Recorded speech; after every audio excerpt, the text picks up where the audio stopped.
Wilujeng enjing kelas 4. Ayeuna lebet kana pembelajaran bahasa Sunda nyaeta bab hiji endahna hirup sauyunan. Urang lajengkeun nya, hirup sauyunan teh naon atuh?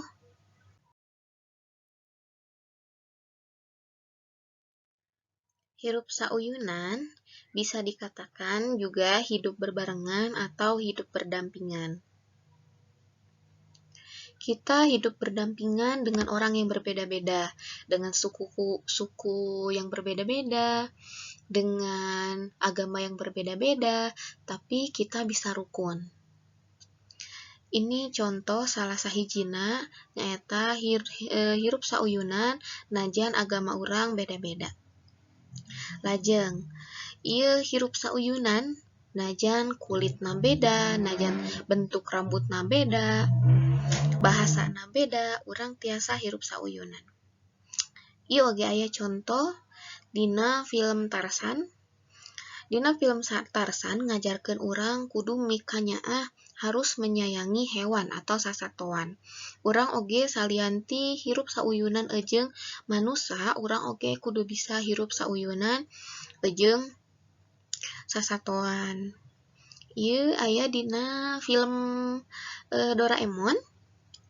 Anu antos nonton pasti terang hirup sauyunan naon anu diajarkeun tina film ieu.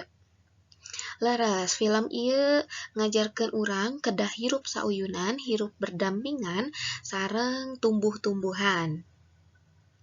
Janten hirup sauyunan teh rupi-rupi, aya hirup sauyunan sareng manusa, sareng sato-sato, sasatoan, aya oge hirup sauyunan sareng tutuwuhan atau tumbuh-tumbuhan. Di dieu hideup disayogikeun sajak. Sajakna anu ngawakilan hirup sauyunan sareng sasatoan. Judulna Di Kebun Binatang. Di dieu aya kamus alitna. Kungsi abdi ka kebun binatang. Loba sato ciptaan Allah. Ninggal anu ieu beda rupa. Ninggal anu itu lain rupa.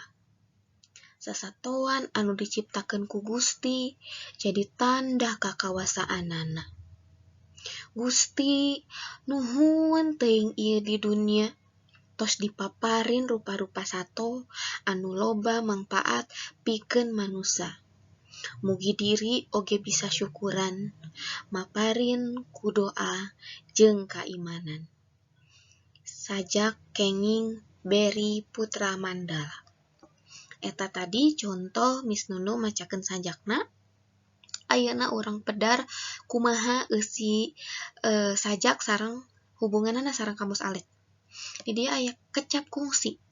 Kungsi artina pernah.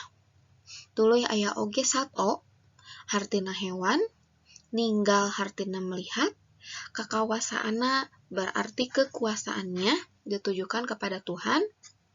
Gusti nyaeta Tuhan, dipaparin diberikan muga semoga.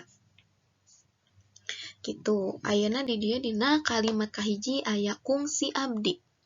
Kungsi tadi diartikeun ku pernah, berarti pernah abdi. Abdi itu artinya apa? Silahkan artikan sendiri. Ka kebun binatang artinya ke kebun binatang. Loba sato ciptaan Allah.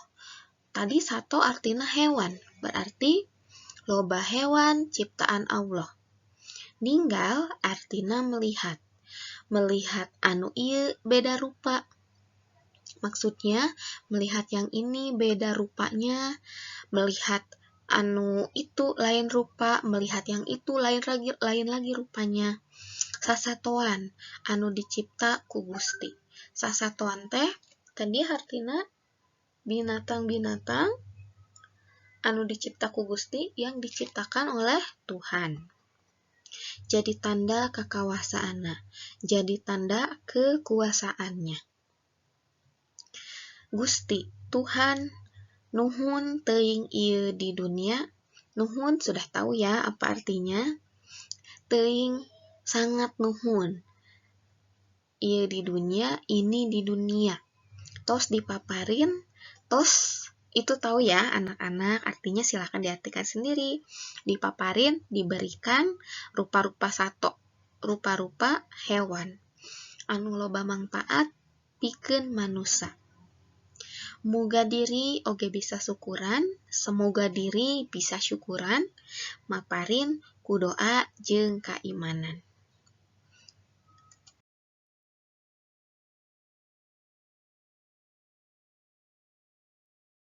Ieu contoh buku anu dianggo ku Miss Nunu di kelas 4, penerbit Erlangga.